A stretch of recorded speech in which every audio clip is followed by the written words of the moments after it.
Donc, au RGQ, on essaie par nos webinaires de stimuler les réflexions, les discussions à la fois sur la recherche en géographie au Québec, sur l'enseignement de la géographie du primaire au collégial et sur sa pratique dans les milieux professionnels. Depuis quelques mois, on essaie de plus en plus de s'ouvrir à des pratiques géographiques un peu plus originales, plus ancrées dans la créativité, dans les arts, sous toutes leurs formes, hein. Donc, quand on a vu paraître le livre de Mélanie Jean, 300 raisons d'aimer Québec, désolé, et en plus qu'on a réalisé qu'il avait été écrit et illustré par une géographe, ben, on n'a pas hésité une seconde pour l'inviter à nous en parler. Donc, je vous la présente, Mélanie Jean, géographe, photographe et autrice, et dans sa pratique est amenée à travailler avec différents organismes dans le domaine du tourisme, en environnement et en conservation, toujours au profit de la sensibilisation aux lieux, au territoire. Donc, elle va nous partager ce midi des réflexions sur son parcours professionnel qui est à la fois là, ancré dans des regards scientifiques, géographiques, mais aussi photographiques et artistiques. Donc, merci Mélanie d'avoir accepté de venir discuter avec nous. Tu vas nous faire une présentation de 20 à 30 minutes environ, puis après ça, on va avoir un moment d'échange là, avec le public. Merci Étienne. C'est vraiment gentil de m'avoir invité. Ça me fait plaisir d'être là aujourd'hui pour vous partager un petit peu de mon quotidien puis du parcours que j'ai vécu en tant que géographe. Donc, ben, je vais débuter tout d'abord par vous faire un petit survol de ma formation puis de mon parcours. J'ai une maîtrise en sciences géographiques de l'Université Laval. Je l'ai complétée en 2011, puis mon sujet de mémoire portait sur les changements climatiques, puis les défis environnementaux de l'Australie. C'est un coin du monde que je trouvais fascinant, puis qui avait beaucoup d'enjeux au niveau des changements climatiques parce qu'ils vivent, puis ils sont directement touchés. Fait que c'était un sujet qui m'intéressait beaucoup. Puis j'ai même eu la chance de passer un mois complet en décembre 2010 pour constater, faire une bonne tournée aussi pour voir, tu sais, comment ça se passait là-bas, parce que c'est une réalité qui est quand même très loin du Québec. Ensuite, après mes études, j'ai travaillé dans différents domaines comme, ben, pas différents domaines, pardon, différents ministères, des entreprises privées. J'ai passé quelques années, par exemple, à l'Institut de la statistique du Québec, mais c'était toujours en lien avec la cartographie, l'analyse spatiale. C'est durant l'année 2019 environ que j'ai commencé à avoir envie d'explorer d'autres domaines plus connexes là, à la géographie, mais pas tout à fait ce que je faisais déjà. J'ai commencé à toucher le domaine même des communications puis de la vulgarisation scientifique en 2020-2021, quand j'ai commencé à travailler pour un organisme en environnement à Québec. Donc, comme vous pouvez le voir dans ce que j'ai résumé un petit peu ici sur cette page-là, la photo a commencé à arriver de manière plus sérieuse quand même un petit peu avant ça, mais je vais vous en reparler un petit peu plus en détail dans quelques minutes. J'ai aussi lancé une chaîne YouTube sur la vulgarisation scientifique et j'ai publié mon premier livre en 2022. Ça aussi, je vais vous en parler un petit peu plus en détail tout à l'heure. Ici, je vous fais un petit survol de quand je suis passée, j'ai passé un mois en Australie parce que je voulais juste souligner que avec le recul, je pense que c'est vraiment à ce moment-là que la vulgarisation puis le partage sur le territoire, partager, tu sais, des connaissances sur le territoire, ça s'est vraiment, je pense que ça s'est vraiment éveillé à cette époque-là. Avec le recul, je me rends compte que c'est un séjour qui a quand même, qui m'a apporté beaucoup, puis il y a comme un changement, un déclic qui s'est fait un peu à ce moment-là. Oups, j'allais trop vite. Donc, ben, mon parcours, il a peut-être un peu l'air atypique, mais avec le recul, j'ai réalisé que j'ai pas vraiment quitté la géographie. J'ai simplement changé, en fait, les outils que j'utilise pour explorer puis raconter le territoire. Quand j'ai choisi d'étudier en géographie, ben, ce qui me fascinait le plus, c'était la compréhension du monde qui nous entoure, puis la géographie physique et la géopolitique tout particulièrement. C'était vraiment deux domaines qui m'ont toujours beaucoup intéressé. Puis j'aimais surtout l'idée que cette discipline-là, la géographie, c'est super multidisciplinaire. On peut s'intéresser autant aux paysages, aux populations, autant aux villes que, aux enjeux géopolitiques qu'à l'environnement. Donc, pour moi, le passage de la géographie à la photographie, je vois pas ça comme une rupture, je vois ça plutôt comme une continuité. Mes compétences, ils ont continué de me suivre, même si je suis dans un domaine un peu différent. Ma formation en géographie, puis les connaissances que j'ai acquises, ça a clairement influencé ma démarche artistique, puis le regard que je porte sur le territoire. Ça, j'en suis convaincue. Je cherche pas seulement à faire une belle image, je veux aussi raconter quelque chose, raconter le lieu, puis le sujet que je prends en photo. Ça, c'est vraiment important pour moi. Puis je pense que c'est une des grandes forces de la géographie, c'est qu'elle nous apprend vraiment les relations entre les choses. Puis encore aujourd'hui, je me rends compte que j'applique ça. Parce que, tu sais, on s'intéresse pas seulement, mettons, à un lac ou à une forêt ou à une ville de façon totalement isolée. On va chercher à comprendre les interactions qui vont exister entre ces différents éléments-là. Puis c'est un peu ça qui transparaît, je pense, dans mon travail.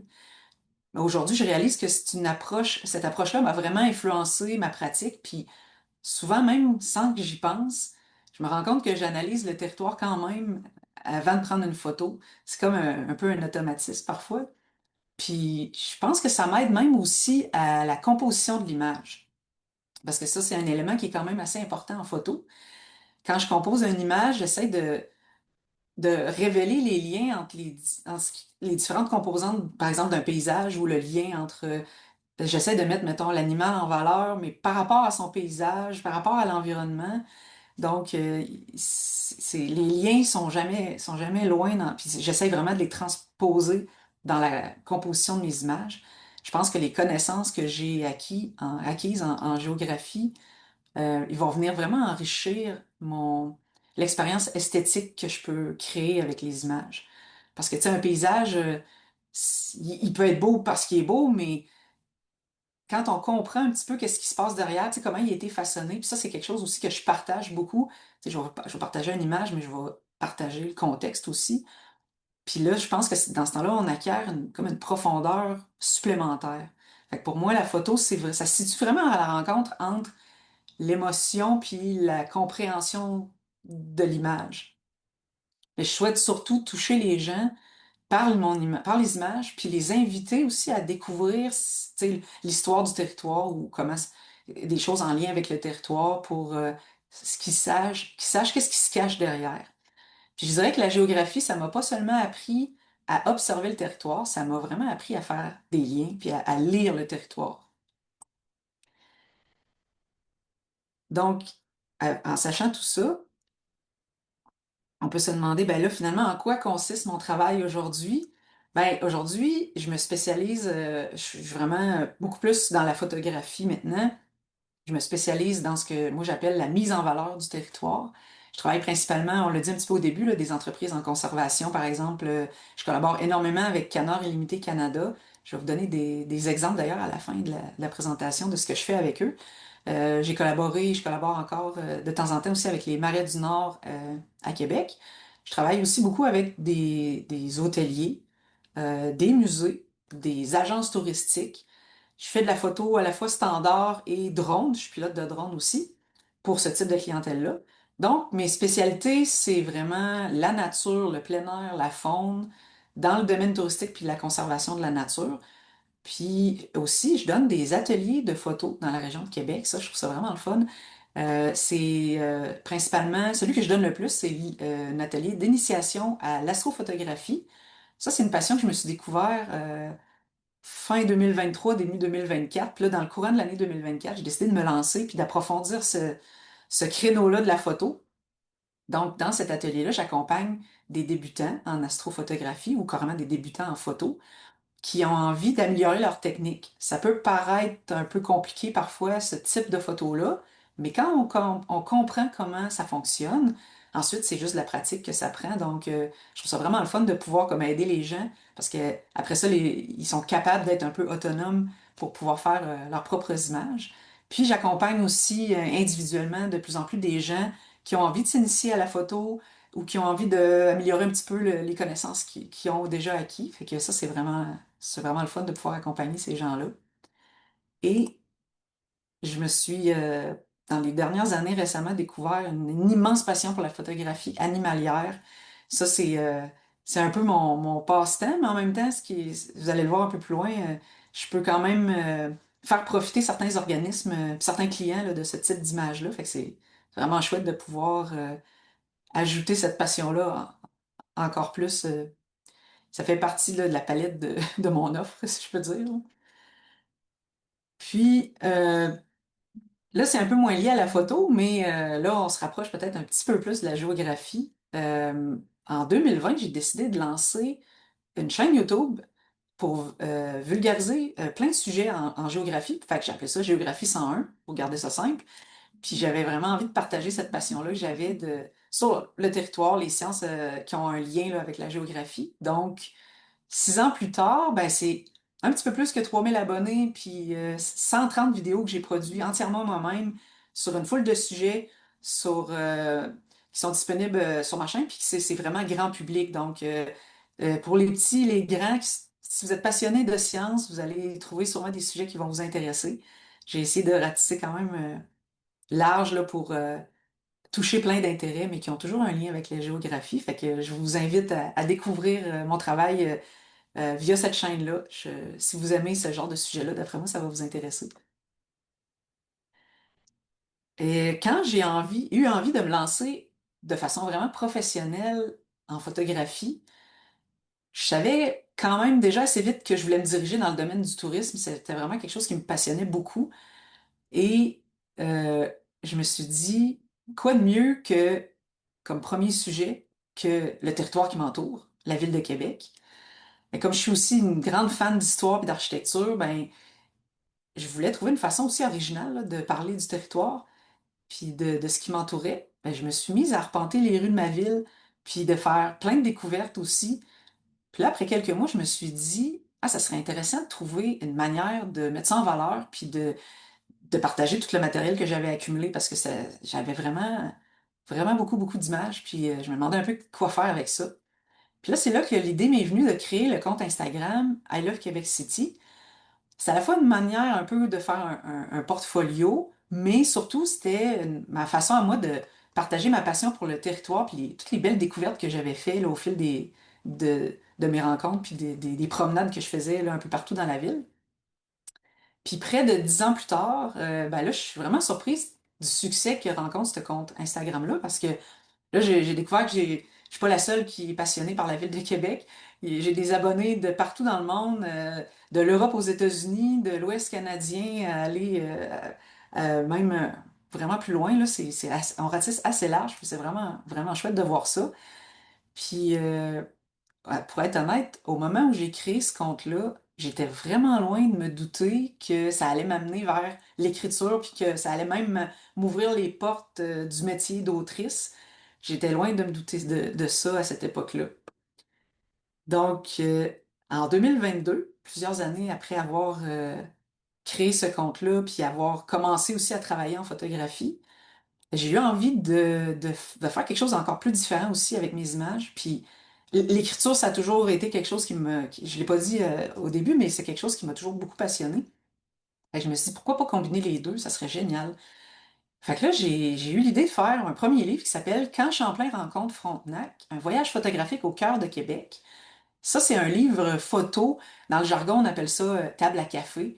C'est un livre qu'on va feuilleter, surtout pour regarder les belles images. Puis il y a un peu de texte pour. Tu sais, j'accompagne le lecteur pour lui faire découvrir des belles choses qui sont à travers le livre, toujours en lien avec Québec.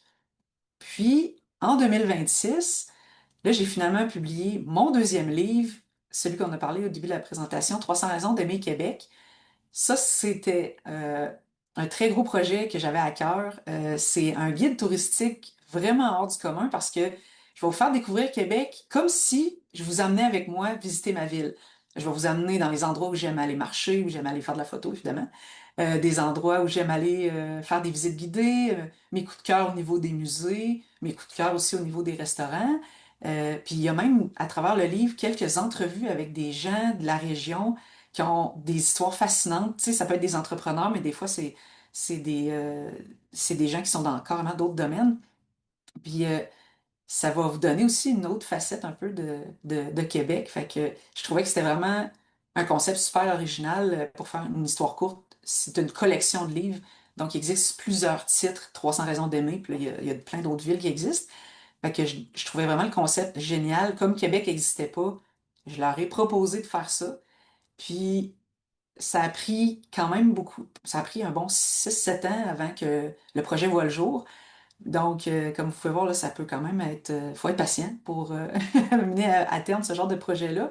Mais j'ai vraiment adoré mon expérience, là, au point que je vous dirais même que je pense que j'ai pas mal la piqûre de l'écriture puis de la conception de livres, là. C'est vraiment, vraiment super le fun de faire ça. Tu sais, c'est un projet que tu vois du début à la fin, que tu mènes, puis que, oups, là, à la fin, il y a quelque chose de concret qui existe, là, ça, c'est vraiment, vraiment le fun de faire ce genre de choses-là.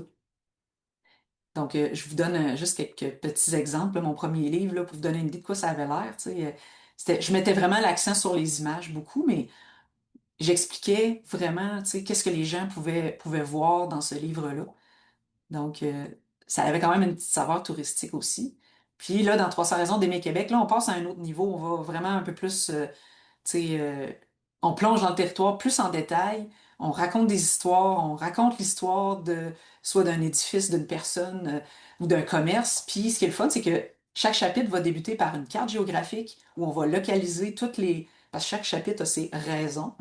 Donc, on va localiser sur une carte pour vous donner tu sais, un coup d'œil rapide de où est-ce que je vous emmène. Et que je trouvais vraiment que c'était encore là une petite touche de géographie que j'aimais bien. Donc, on m'a souvent demandé qu'est-ce qu'on fait avec un diplôme en géographie, ça. Ceux qui sont dans le domaine, d'après moi, vous êtes sûrement déjà fait poser cette question-là. Pendant longtemps, je me suis rendu compte que je répondais souvent, ben, on fait tel type de travail. On est cartographe, on est enseignant, ce genre de choses-là. Puis aujourd'hui, ben, j'ai plus tendance à répondre ça autrement, à répondre à cette question-là autrement. Je dis que c'est plus, ben, on apprend surtout une façon de penser, une façon de voir le monde, puis on va essayer ensuite de l'appliquer dans un domaine qui va nous passionner. Fait que, tu sais, l'éventail d'emploi est quand même large. Être géographe, je pense que c'est développer sa curiosité envers le territoire, puis les phénomènes qui nous entourent. Je pense que d'après moi, on a pas mal tous ça en commun. Puis les géographes, on est rarement enfermés dans une seule discipline. Puis je trouve ça vraiment le fun qu'on soit un peu multidisciplinaire. On navigue entre les sciences naturelles, les sciences humaines, l'économie, la politique, les enjeux sociaux. C'est super stimulant. Euh, Puis, comme je l'avais dit un peu au début, la géographie, ça m'a aussi appris que, tu sais, tout est lié. On- Cette façon de penser-là, à l'influence encore aujourd'hui de mon travail, même si je suis moins, tu sais, je fais pas de cartes, puis je fais plus d'analyse spatiale, mais ça m'a donné envie de partager, puis de vulgariser, puis mon lien avec le territoire, il est vraiment toujours très fort et toujours encore présent.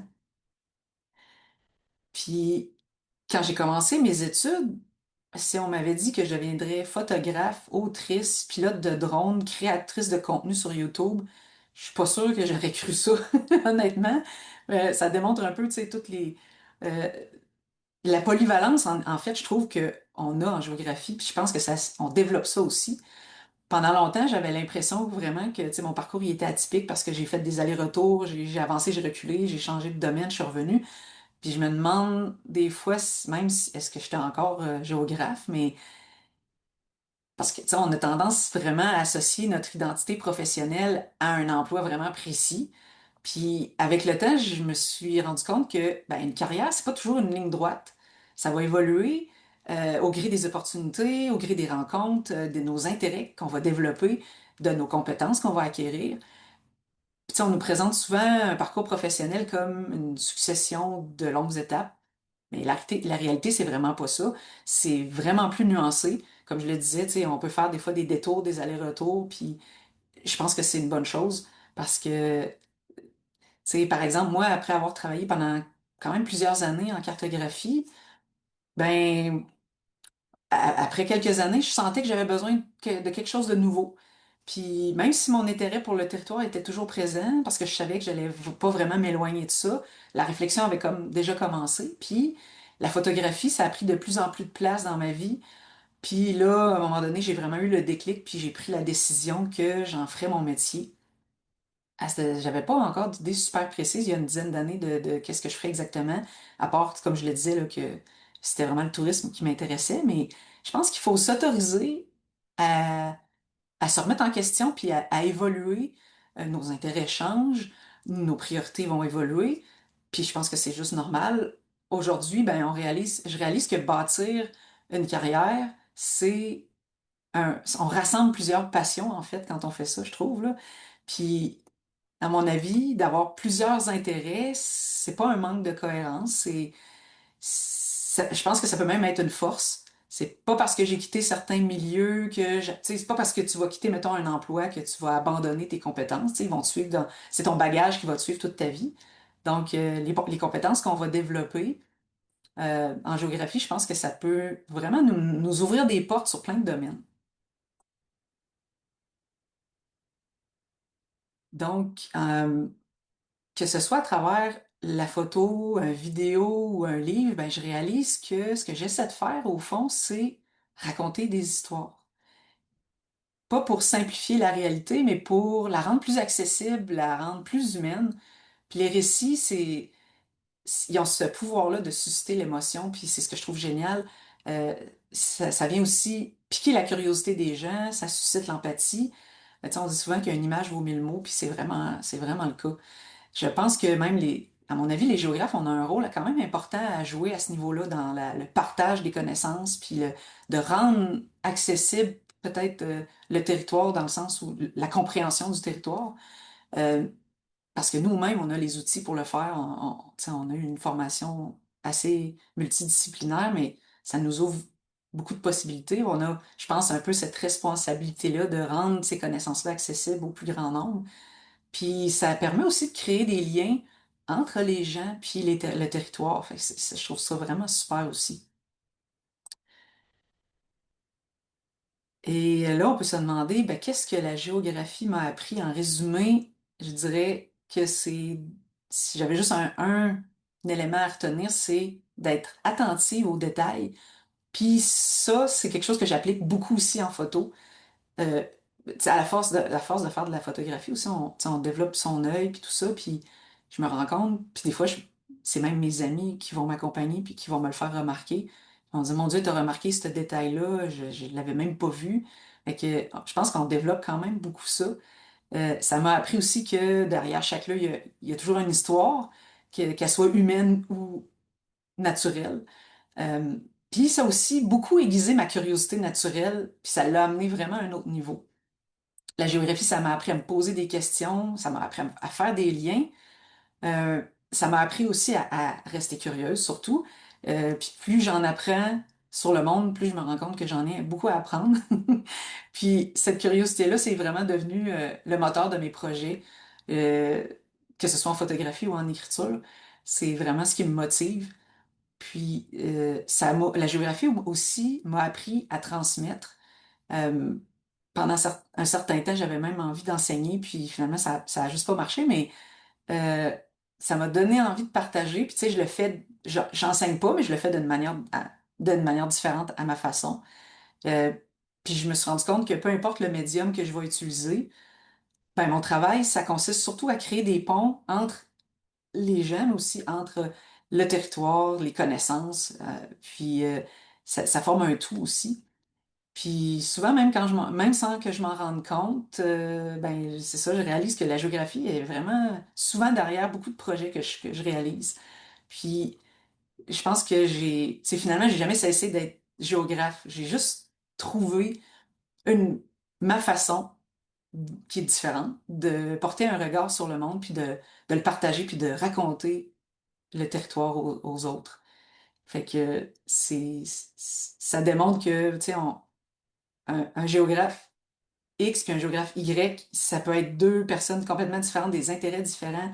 Au final, c'est le territoire qui va nous unir, mais on a chacun notre façon, chacun nos métiers, chacun nos forces, puis je trouve ça vraiment, tu sais, la géographie, c'est multidisciplinaire, puis ça crée des gens tellement différents mm, que je trouve ça vraiment super comme discipline pour ça. Je pense que ça forme, à mon avis, ça forme de meilleures personnes, je suis convaincue. Donc, pour la dernière petite partie de ma présentation, je voulais vous montrer concrètement qu'est-ce que je fais comme travail, puis avec qui je travaille. Ça, c'est un exemple que j'ai fait il y a pas très longtemps. quand je vous disais que je collaborais avec des hôtels, des chaînes hôtelières, ça c'est un exemple aussi. Puis j'essaie toujours, tu sais, de mettre en valeur là, oui, tu sais, je prends une photo de l'hôtel, mais c'est toujours important de bien le situer dans son environnement. Là, on comprend, tu sais, que c'est les Rocheuses qui sont derrière, puis qui sont vraiment proches. Fait que j'ai toujours ce souci-là de, quand la personne va regarder l'image, elle va être capable de se projeter dans la destination. Ça, là, je vais vous montrer quelques exemples de ce que je fais avec Canard Illimité Canada. Je prends beaucoup de photos de territoires donc ils ont fait l'acquisition, parce qu'ensuite, eux, ben, ils vont vouloir mettre ça en valeur, soit dans des présentations, dans des publications, sur les réseaux sociaux aussi. Donc, je fais, à chaque été, et ça fait presque 3 ans que je collabore avec eux. Donc, à chaque été, je fais des tournées photographiques de plusieurs territoires parce qu'ils couvrent quand même toute la province. Fait que, comme l'été n'est pas très long, j'ai malheureusement pas souvent le temps de faire toute la liste pendant juste un été. Donc, je fais des tournées là, un peu partout dans la province. Ça, c'est un exemple que j'ai fait justement la semaine dernière en Chaudière-Appalaches. Si on se déplace un peu plus vers la région de Montréal, ça, par exemple, tu sais, c'est un site qu'ils ont aménagé aussi parce qu'ils vont aménager aussi des milieux humides. C'est ça qui est génial dans ce qu'ils font. Donc là, tu sais, surtout en drone, on voit, tu sais, l'ampleur du site. Ça, c'est le genre d'image qu'ils aiment beaucoup parce que, tu sais, en un clin d'œil, on réalise que, waouh, OK, ils ont fait tu sais, un immense travail. Puis on réalise aussi, tu sais, ben, ça profite aux gens, au quartier qui est juste à côté. Sinon, ben, ils ont fait de l'acquisition aussi sur la côte de Beaupré. Donc là, on met en valeur les battures, tu sais, puis on voit aussi que le territoire transparaît beaucoup là, dans les images, là, parce que c'est important qu'on comprenne que bon, le fleuve, il est près de la route, il y a un village qui est pas loin. Donc, tu sais, c'est le genre d'image qui leur est très utile parce que c'est avec ça, ils peuvent euh, après ça, ils approchent souvent aussi d'autres propriétaires dans, mettons, le terrain voisin de cet endroit-là pour leur dire, regardez, tu sais, nous, on consolide ça, puis, fait que, tu sais, ça leur est très utile pour, après ça aussi, faire du démarchage pour acquérir d'autres territoires.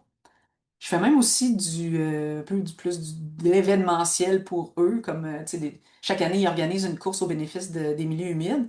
Puis aussi, je vais mettre en valeur le travail concrètement qu'ils font.